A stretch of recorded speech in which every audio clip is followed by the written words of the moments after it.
friends मोर channel स्वागतम जनाइछु মই আজি 32 চেষ্টৰ বাবে প্ৰিন্সেছ কাট ব্লাউজৰ কাটিং একেবাৰে সহজভাৱে কৰি দেখাম এটো লাইনিংৰ কাপোৰ আৰু এটো মেইন কাপোৰ আছিল প্ৰথমতে লাইনিংৰ ওপৰত কাটিং কৰিম লাইনিংৰ কাপোৰটো এনেকৈ ডাবল ফল্ড কৰি ৰাখিছো প্ৰথমতে এডাল চিন টানি সমান কৰিম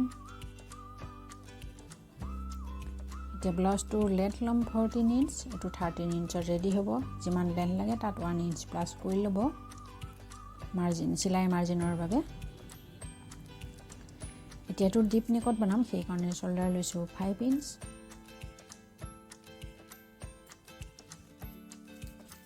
আৰ্ম হোল লৈছো 5.5 ইঞ্চ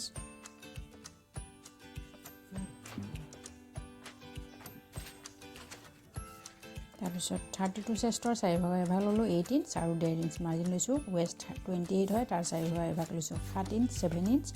1 ইঞ্চ বেক টাৰ্টৰ বাবে আৰু 1.5 ইঞ্চ মাৰ্জিনৰ বাবে লৈছো এফালে হাফ ইঞ্চ বেকা কৰি লম ওপৰৰ পৰা এনেকৈ আৰ্ম হোল শেপৰ বাবে এনেকৈ কৰিলে ফিটিং ভাল হয় এতিয়া নেকটোৰ বহলটো লৈছো 3 ইঞ্চ এটো ভি নেকত বনাম সেই কাৰণে ওপৰৰ ফালে বহল কৰি লৈছো অলপ ইয়াৰ বেক নেকটো লেন্থ লৈছো 9 ইঞ্চ আপোনালোকে কম বেছি কৰিব পাৰে বা যিকোনো শেপ দি বনাব পাৰে মই ইয়াত অলপমান শেপ দি দিম ভি নেকত এই নেক ডিজাইনটো বহুত ট্ৰেন্ডত আছে ইয়াৰ কাটিং ভিডিও মোৰ চেনেলত পাব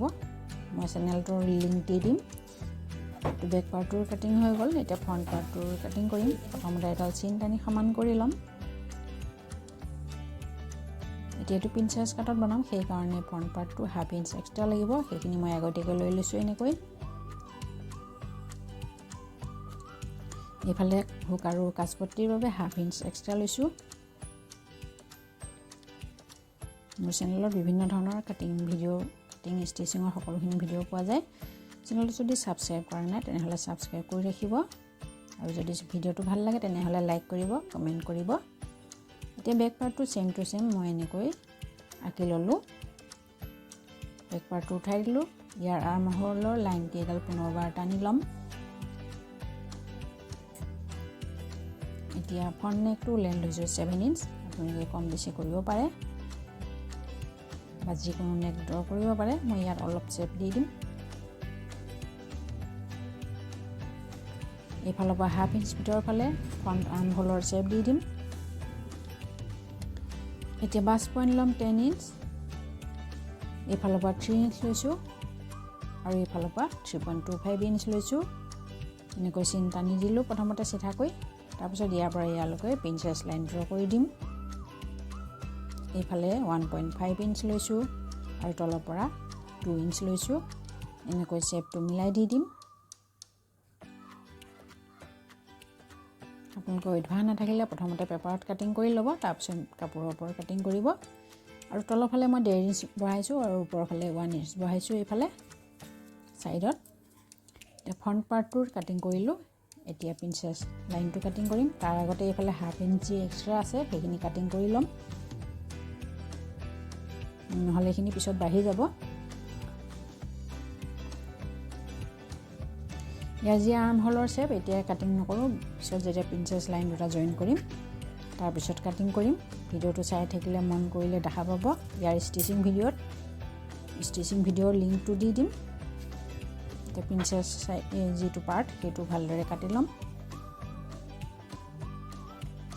এতিয়া যিটো বেক পাৰ্ট হয় বেক পাৰ্টৰ নেকটো কাটিং কৰিম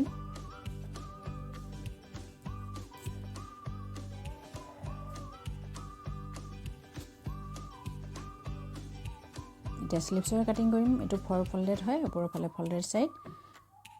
স্লিপছৰ কাটিং কৰাৰ আগতে আৰ্ম হোলটো এনেকৈ মেজাৰ কৰি লম ফিটিং লাইনলৈকে ইয়ালৈকে মেজাৰ কৰি মই 7 ইঞ্চ পালো ব্লাউজটোৰ স্লিপছটোৰ লেন্থ যিমান লাগে লৈ ল'ব মই ইয়াত 10 ইঞ্চ লৈছো এইফালৰ পৰা 3 ইঞ্চ ডাউন কৰিম এতিয়া আৰ্ম হোল মেজাৰ কৰি যিমান পাইছিলো 7 ইঞ্চ ইমানখিনি লৈ ল'ম এনেকৈ বেকা কৰি তাৰপিছত এনেকৈ স্লিপছৰ শেপ দি দিম এতিয়া এইফালে মই 2 ইঞ্চ লৈছো হাফ ইঞ্চ এক্সট্ৰা কৰি লৈছো আৰু এইফালে স্লিপছ ৰাউণ্ড 10 হয় তাৰ হাফ 5 লৈছো আৰু 1.5 ইঞ্চ মাৰ্জিনৰ বাবে লৈছো এনেকৈ লাইন টানি মিলাই লম পইণ্ট কেইটা এতিয়া ফ্ৰণ্ট স্লিভছৰ বাবে হাফ ইঞ্চ ভিতৰৰ ফালে চেপ দি দিছোঁ এটা স্লিভছটো কাটিং কৰি ল'ম চেণ্টাৰত সৰু এটা কাট লগাম তাৰপিছত ইয়াৰ দুটা পল্লা এনেকৈ খুলি ল'ম লৈ